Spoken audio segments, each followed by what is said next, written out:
One little Glock chambered in 10 mil heard yodel-ladle-lee-lodel-loo, hoo-hoo. She yodeled back to the lonely Glock, yodel-lay, yodel-lay-yodel-loo. Then they got together and did some little fuddle-lee-lodel-loo, hoo-hoo. Now they'll be dancing and going together, yodel-lodel-loo-lodel-loo.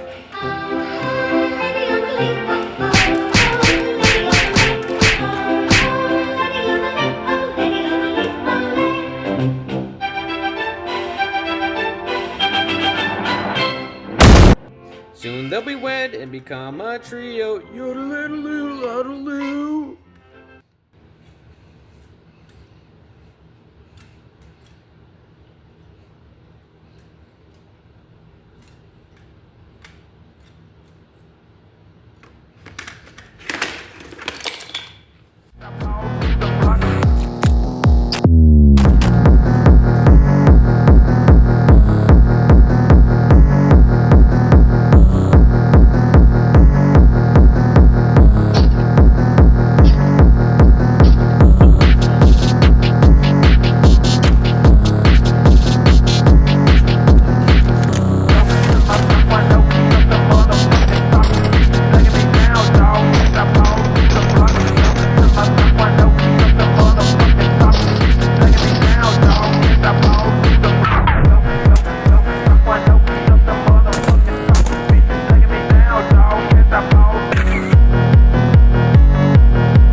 Time for the boring part of the video.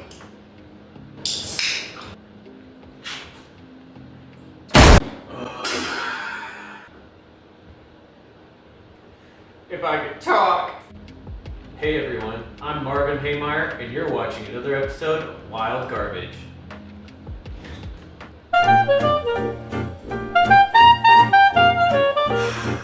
Today we'll be going over the Glock family of 10mm. Created by my second favorite Austrian who ever lived. All ever wanted, all ever needed is here in my arms. Today's video is sponsored by Mountain Dew. Just kidding. Get a Pepsi contract, that'd be awesome. Do some extreme sports, cartwheels, where I could like shoot stuff from my motorcycle. Pepsi Coke, hit me up. Coke. Today's video is sponsored by the voices in your walls. They're hiding in your walls. They're hiding in your walls. They're hiding in your walls. You need to keep the insulation in your walls. The drywall has the nutrients you need to make the voices stop. So the 10mm, people think, why 10mm? Why not just get a 9mm? Or why not get a 45? You know, there's so many more guns out there in 45. Why bother with 10mm? Well, 10mm is great for penetration. You have the barrier defeating ability of hard cast bullets and solid copper bullets, like by Underwood, for extreme penetration, like these. Now, with Glocks, they have an octagonal barrel, so if you shoot lead projectiles that aren't coated or plated, then it voids warranty and you can get lead fouling maybe. Buffalo Bore guarantees that their hard cast lead is safe to shoot through octagonally rifled barrels like the Glocks, but just as an added safety measure, I just decided to go with the solid copper Underwood extreme penetrators. These are the 140 grain, going 1,500 feet per second. Now, that's a lot of penetration. Now, recently, I've decided to start carrying hollow points alternating with the extreme penetrators just so that I have some potential expansion and ability to maybe hit a fleshy bit. And so I bought these Federal 200 grain hollow point, soft points that are advertised at 1,200 feet per second. This is the Federal Fusion soft point, and it performs very well. Federal Fusion, that is 1,200 feet per second. We'll be shooting out of the voluptuous Glock 40. So let's give that a shot.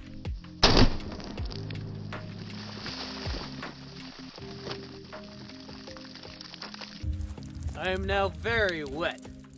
But it looks like we went through the first two, absolutely obliterated Arizona and got me absolutely drenched.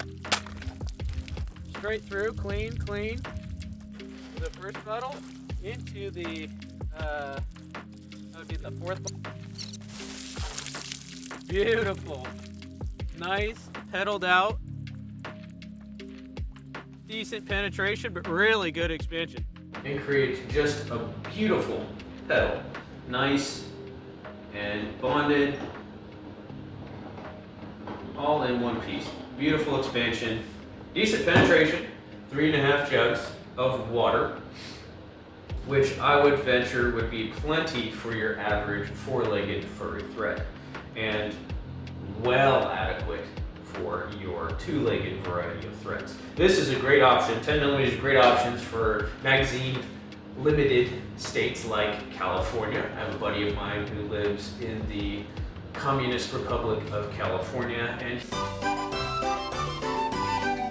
he recently purchased a 10mm because if he's going to carry a concealed carry weapon, he wants to have as much stopping power as possible.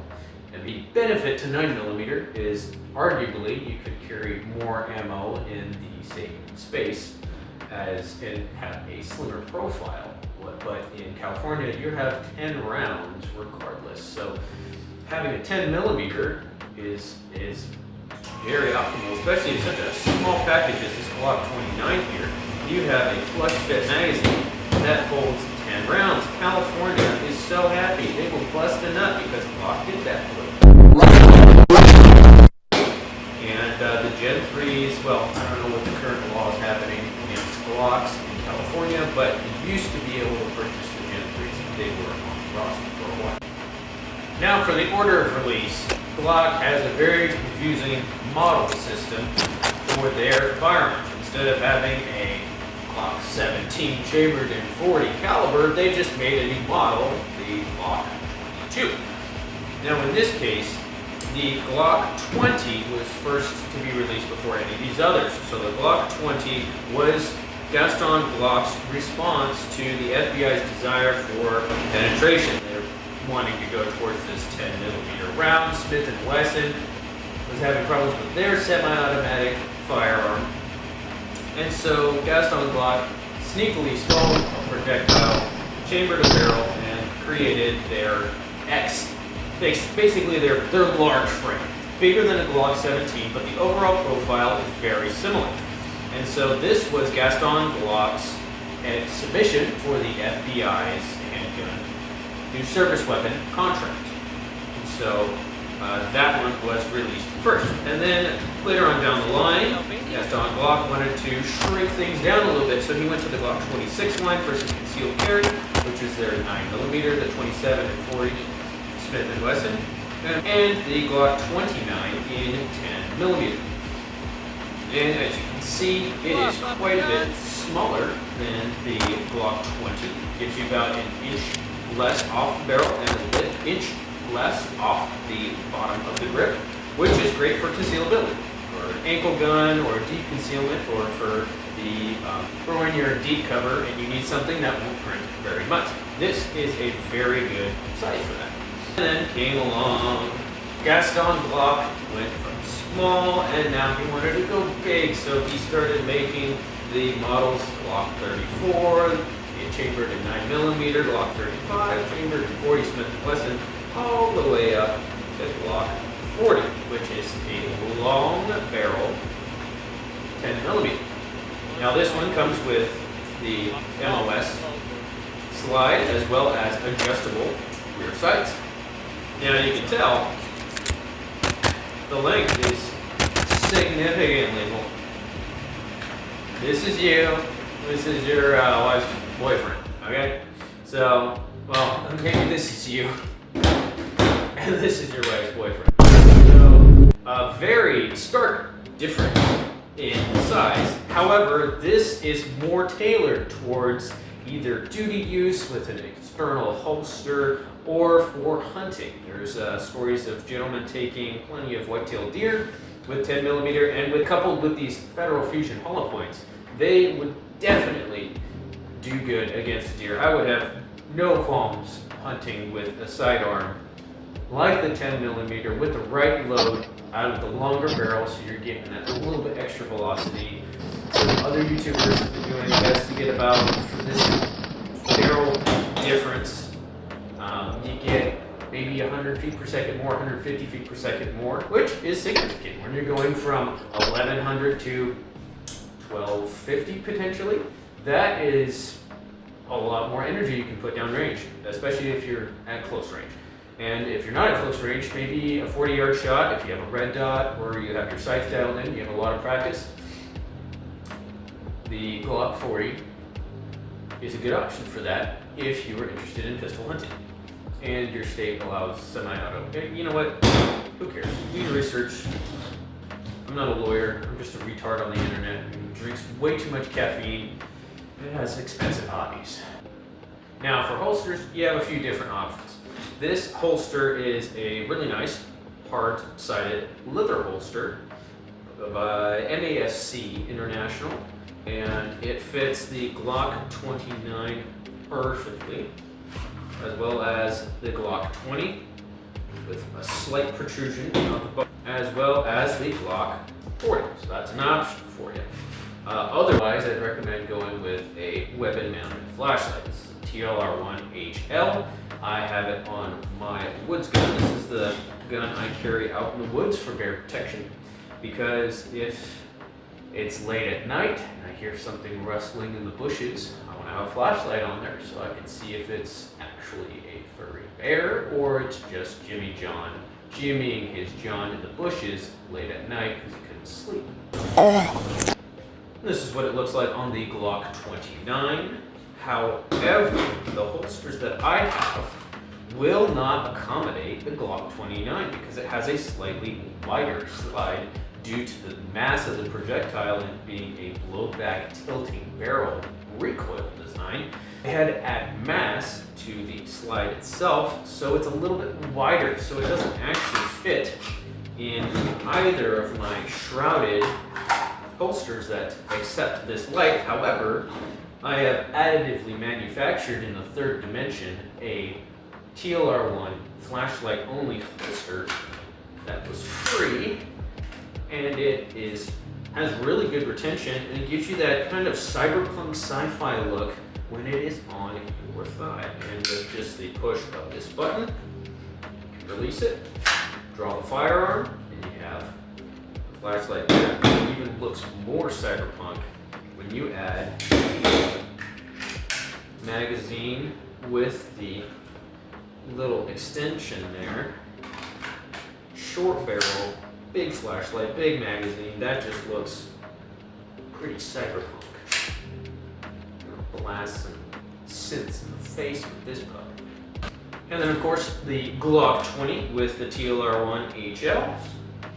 This is an IWB holster that I got from a guy in Arizona. I forget the name of his company, and he didn't engrave it on his holster. And I've made some modifications just for comfort because this is such a heavy and large pistol. So when I want to fantasize of having a large piece in my pants, I will put this in my pants appendix carry and carry it around like that. And it conceals surprisingly well. It's just quite large and uncomfortable for long periods of time. But if you're not a little man baby, you can handle it. Of course, on the additively manufactured TL1 holster, it's just fine, looks pretty proportionate, and draws pretty reasonable. It's a Kydex holster, a no-name holster. Wasn't custom made, it was some big balls from shop kind of thing. And it was just for the Glock 20 by itself, but I added the flashlight flare to it with the help of a buddy, and that is what I typically carry in the woods on my hip, just so it's a little drop down below the backpack and has no retention on it, so that if a bear does attack, I'm not fiddling with retention. I can just whip it out and immediately start blasting. And we come to the Glock 40, which becomes quite comical when you have that in your pants, because you can be both have a gun in your pants and be happy to see them. That's what it looks like on the drop leg, actively manufactured. That's actually pretty proportional. That looks pretty dope. And it does not fit this holster because it's still shrouded on the end. This holster was not intended to be used with this handgun. However, it could potentially work if I modified it a little bit. So, there you have internal differences on these. They'll all have the same, these are all Gen 4, so that I lucked out on that. All Gen 4 firearms. So they'll have the same trigger packs, the same trigger groups. You can see that the Glock 29 has a smaller recoil lug as well as a shorter rail, which unfortunately does not allow you to use the 29 on the 20 grip, because that would be pretty dope, wouldn't it? You'd have the full grip, and you just chop the rail a little bit and have this kind of funky looking firearm with a short barrel, which would be a little bit more comfortable to appendix carry. But unfortunately, it's not able to do that. And then these are the exact same. Essentially, the only difference with the Glock 40 and the Glock 20, I believe they have a slightly lighter disconnector so that it has a better trigger pull. Either that or they have a slightly lighter firing spring, because I've noticed that the trigger pull is a little bit lighter on the 40 than the 20.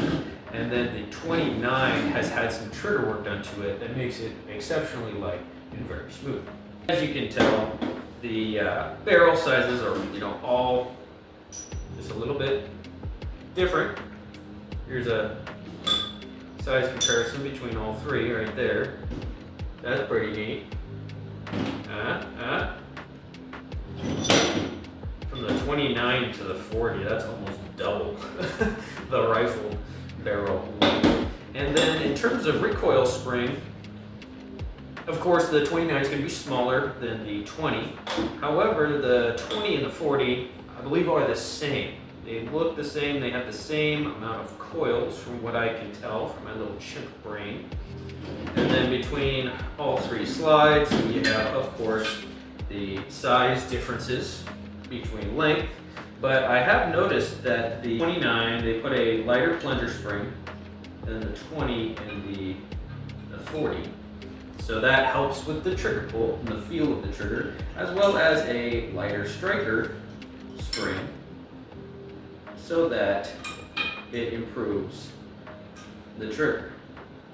Now the 20 feels significantly heavier than the 40, and then the 29 is definitely a lot lighter. But I did not have any strike issues on the primer. No light primer strikes. No malfunctions. The only thing that I had was a slight feeding issue, which was probably due to the ammo I was using. It was cheap, 180 grain Stellar pellet, which probably loaded to more like a 40 Smith and Wesson, a little spicier.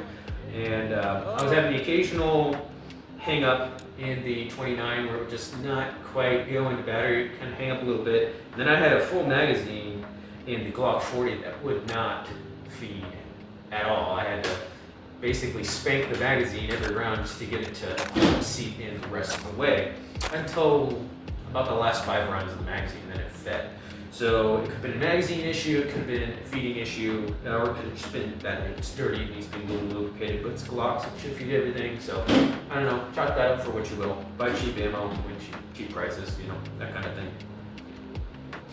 And then in terms of the iron sights, the owner of the 29 put some Trigicon 3-dot sights, which are very nice. A big orange dot in front, 2 black dots with the tritium rear sight as well. That's very nice for low light conditions, and in the daytime you get that nice big orange dot. I went with a set of night vision, big green dot in front, 2 black dots with tritium vials in the rear. That way, if I'm in that nightmare scenario where I have a bear attacking me at night, I can identify the target with the flashlight and then use the tritium to make a good alignment of my sights and acquire a good sight picture.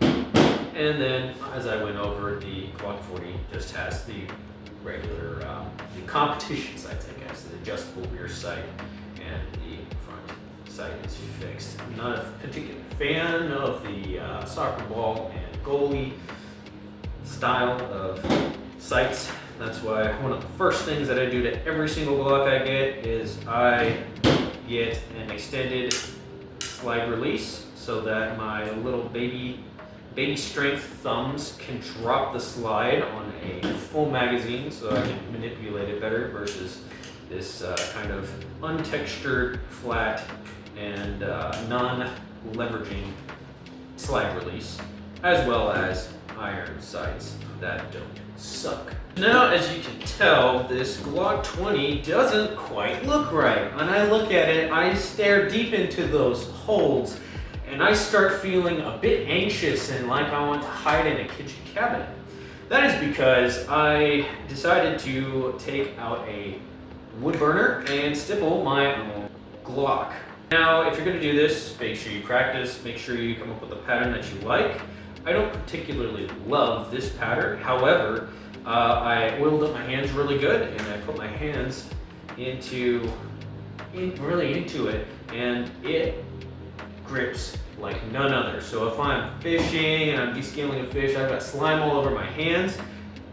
Yogi Bear wants to get a whiff. Maybe he wants to poach on my kill.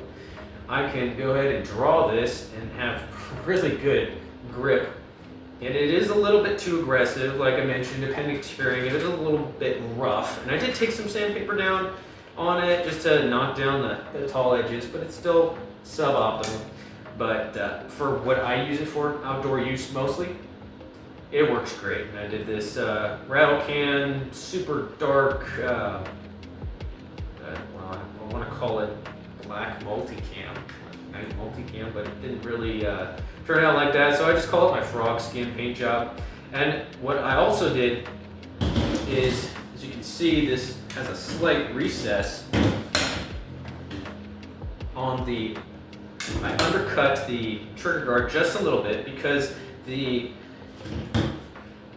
factory grip is just a little bit too girthy from trigger to backstrap. So I wasn't quite getting a comfortable purchase on the trigger, and I found that I was actually not shooting this very well. And I learned on Glocks. I own a Glock 19. I shoot it very well, and so I wanted to make it more comfortable for me to shoot so I could be more proficient with it. So what I did is I performed an undercut right under the trigger so that I can get the ring, basically make this ring a little bit smaller and a little bit tighter, a little bit higher up on the gun so I can manage the recoil a little bit better, as well as gently shaving the back half of this here. Now you don't want to take too much off, and I don't recommend doing this if you're not comfortable with potentially destroying your firearm, because this is the serialized portion of it.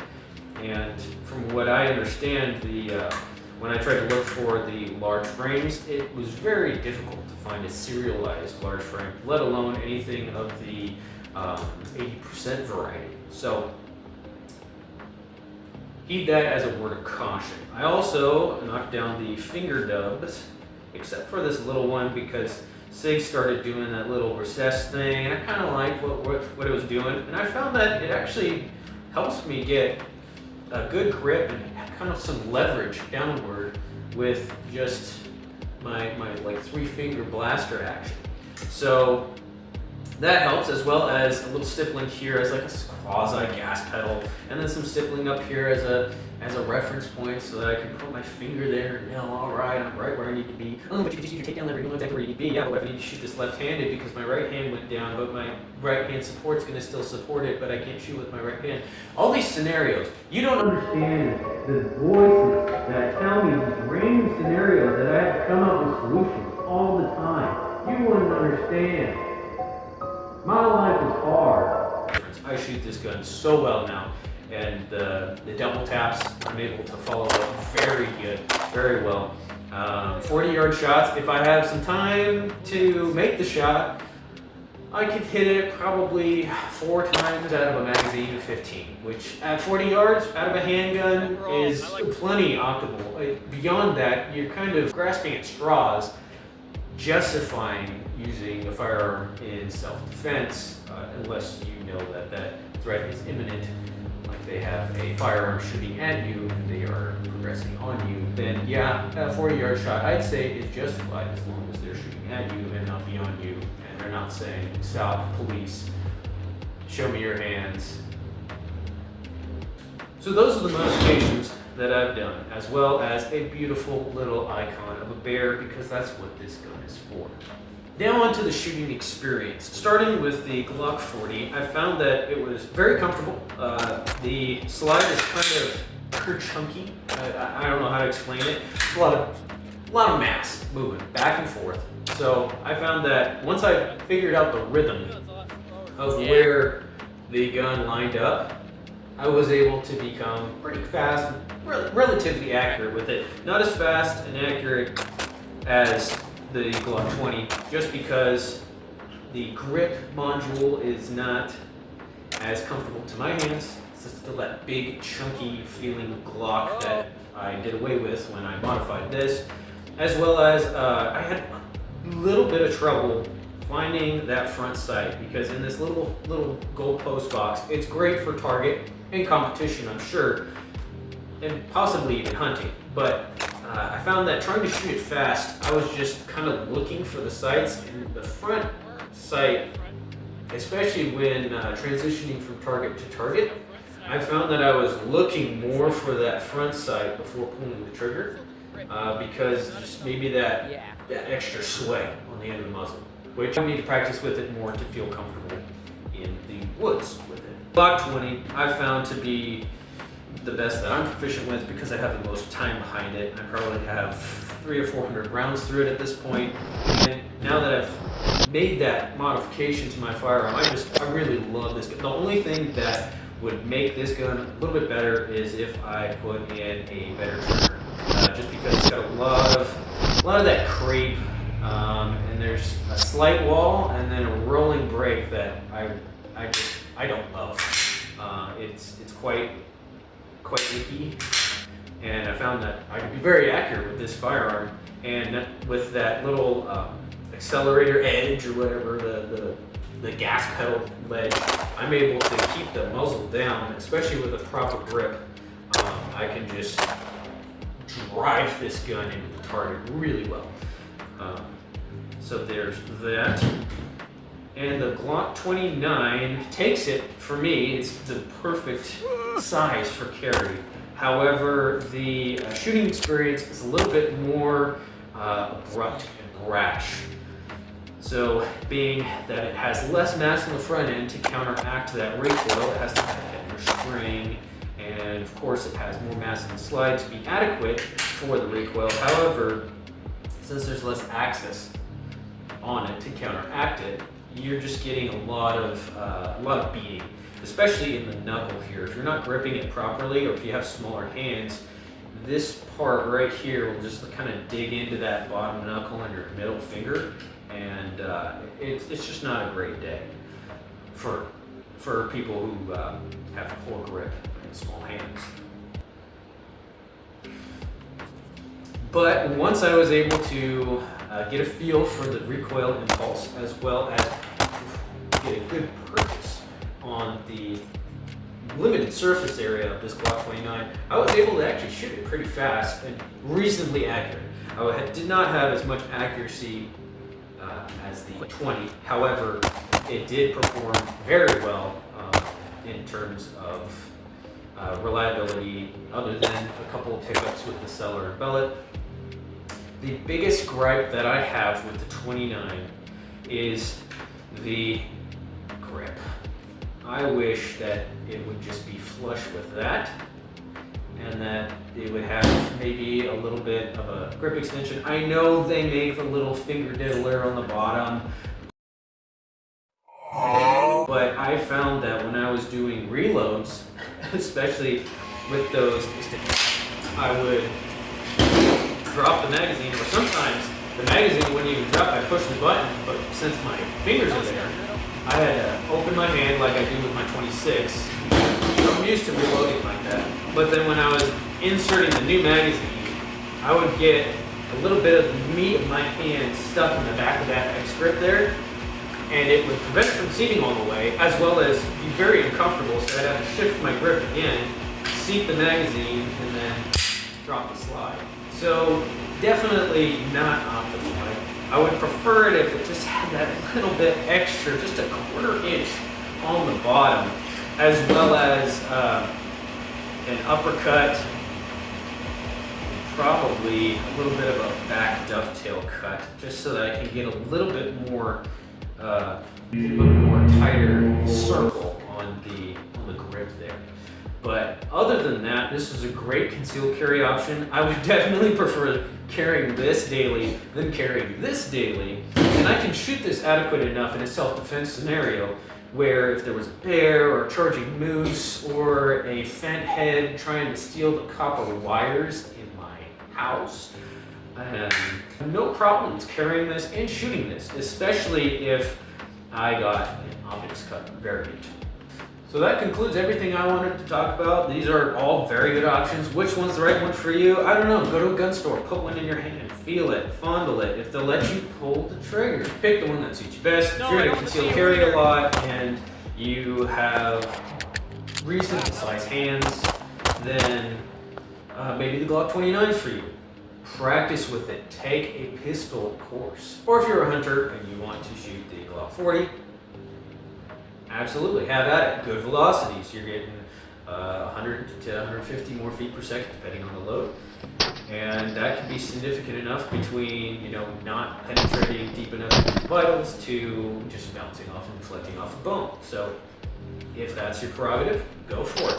Train with it. Practice drawing, dry fire, shoot it. Know where it hits at the distance, and practice shooting it fast. Now, the secret behind 10mm isn't how powerful it is. Especially in the woods, you can get much more powerful handguns, 44 Magnum. Some 357 loads are even more brutal than the 10mm. However, you are limited by capacity on a revolver. You can have a 500 Smith and Wesson that has an octillion amount of muzzle energy, but if you can only shoot it once accurately and the last 4 shots, you're absolute dog duty because you don't practice and you have very small wrists, then what use is that? Versus in the Glock 20, I have 15 chances to win. And in the Glock 29, I have 10 chances to win. And 10mm is more than capable of killing a bear. And having the capacity and the number of chances to win just increases your odds of survival. So, plus reliability. The Glocks are reliable. Most all the 10mm are reliable. Shoot what you're going to carry. Make sure it's reliable. And train. Go shoot. Go be silly with the boys. Go do some goofy stuff with your girl. But not too goofy.